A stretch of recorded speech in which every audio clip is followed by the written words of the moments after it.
Two dice are rolled together. Find the probability of getting a doublet or sum of the faces as 4.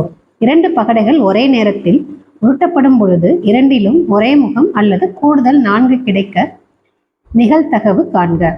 இப்போ 2 dies நம்ம உருட்டும் போது என்ன face number மொத்த total நமக்கு எவ்வளோ கிடைக்கும் அப்படின்னா 36. இதை வந்து எப்பயுமே ஞாபகத்தில் வச்சுக்கோங்க.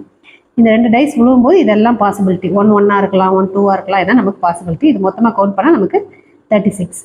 ஃபர்ஸ்ட் என்ன கேட்டிருக்காங்க, டபுளாக எதெல்லாம் நமக்கு வருதுன்னு கேட்டிருக்காங்க. ஃபர்ஸ்ட் ஏ கொஸ்டின் நமக்கு என்னது, டபுளாக எதெல்லாம் வருது அப்படின்னு கேட்டால் என்னென்ன வருது நமக்கு, ஃபர்ஸ்ட் ரோவில் 1,1 மட்டும்தான். அடுத்து 2,2 3,3 4,4 5,5 6,6.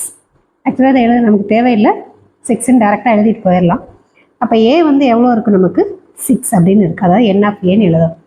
அடுத்து பி என்ன கேட்டிருக்காங்க அப்படின்னா ஆட் பண்ணால் 4 வரணும், கூடுதல் 4 கிடைக்க என்ன கிடைக்கணும்னு சொல்கிறாங்க. அப்போ ஃபர்ஸ்ட் ரோவில் 4 வேணும்னா 1 + 3 1ஐயும் 3ஐயும் ஆட் பண்ணால் 4. இங்கே வந்து 2ஐயும் 2ஐயும் ஆட் பண்ணால் 4. அடுத்ததில் 3ஐயும் 1ஐயும் ஆட் பண்ணால் 4. அவ்வளோதான்.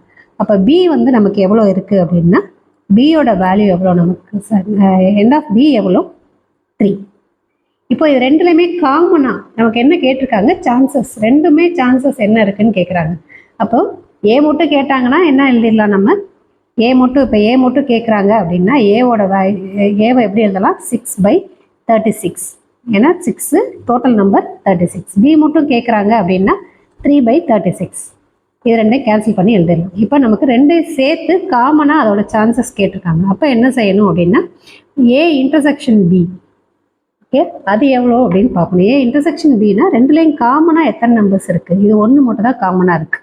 ஓகே, இதை எழுதிட்டோம்னா அடுத்து இதுக்கு ஒரு ஃபார்முலா இருக்குது, நமக்கு அதெல்லாம் கூட தேவையில்லை. இந்த மாதிரி கேட்டாங்கன்னா ஏ + பி மைனஸ் இந்த நமக்கு கிடைக்கிறது, அதாவது ஏ இன்டர்செக்ஷன் பி கிடைக்கிற ஆன்சரை சப்ராக்ட் பண்ணிடுங்க. ஏவையும் பிஏ ஆட் பண்ணிவிட்டு ரெண்டுலேயும் காமனாக எத்தனை நம்பர்ஸ் இருக்கோ அதை சப்ராக்ட் பண்ணிடுங்க. இங்கே வந்து என்ன இருக்குது 6/36, இங்கே என்ன இருக்குது 3/36, இங்கே 1. அப்போ 1/36. ஏன்னா இதுவும் 1 தான், ஒரு சான்ஸு /36 தான். அப்போ இங்கே 36 நம்ம அப்படியே எழுதிக்கலாம். இங்கே என்ன வருது நமக்கு 9 × 8 நம்ம எதில் அடிக்கலாம், நம்ம 4 டேபிளில் அடிச்சுக்கலாம். அப்போ 2 டைம்ஸ், இங்கே 9 டைம்ஸ், 2/9 அப்படிங்கிறதா நம்மளுடைய ஆன்சர்.